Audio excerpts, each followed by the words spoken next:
যে ব্যক্তি জিনা করে, কোন বেগানা মেয়ের সাথে মোবাইলে সম্পর্ক রাখে, মেসেঞ্জারে সম্পর্ক রাখে, হোয়াটসঅ্যাপে সম্পর্ক রাখে, রাস্তায় সম্পর্ক রাখে, রেস্টুরেন্টে সম্পর্ক রাখে, ব্যালকনিতে সম্পর্ক রাখে, বটগাছতলে সম্পর্ক রাখে, নদীর পাড়ে সম্পর্ক রাখে, সে জিনা করে, তার থেকে ঈমানের জামা খুলে ফেলা হয়, সে মারা গেলে বেঈমান হয়ে মারা যাবে। তুমি কি মনে করেছো তুমি যদি কোরআনের একটা আয়াত জানতে, একটা আয়াত, তুমি 1 লাখ মেয়েকে লাথি মেরে তুমি মসজিদে আসতে? তুমি একটা আয়াতের ব্যাখ্যা যদি জানতে, যদি তুমি জানতে যে আয়াহসাবুল ইনসানু আল্লান নাজমা ইযামা বালা কাদিরিন আলা আন নুসাউবিয়া বানানা।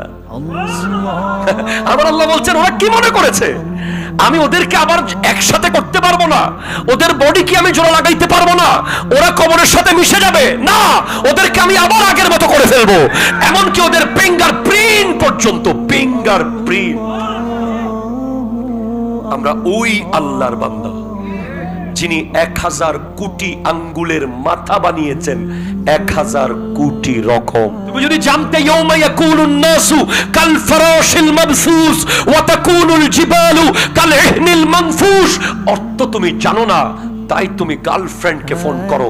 আল্লাহ বলছেন ওই দিন মানুষ পোকার মতো উড়বে, ওই দিন পাহাড় পর্যন্ত তুলার মতো উঠতে থাকবে।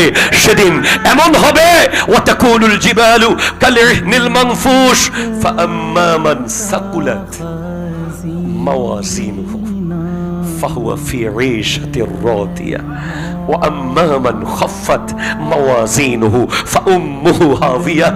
হাবিয়া হাবিয়া হাবিয়া হাবিয়া ওই জাহান্নাম, যেই জাহান্নামে একটা পাথর ফেলে দিলে 70,000 বছর লাগবে নিচে যেতে। এটা ওই গর্ত জাহান্নামের, 3000 বছর ধরে জ্বলছে যে আগুন, ওই আগুনে ফেলে দেবে।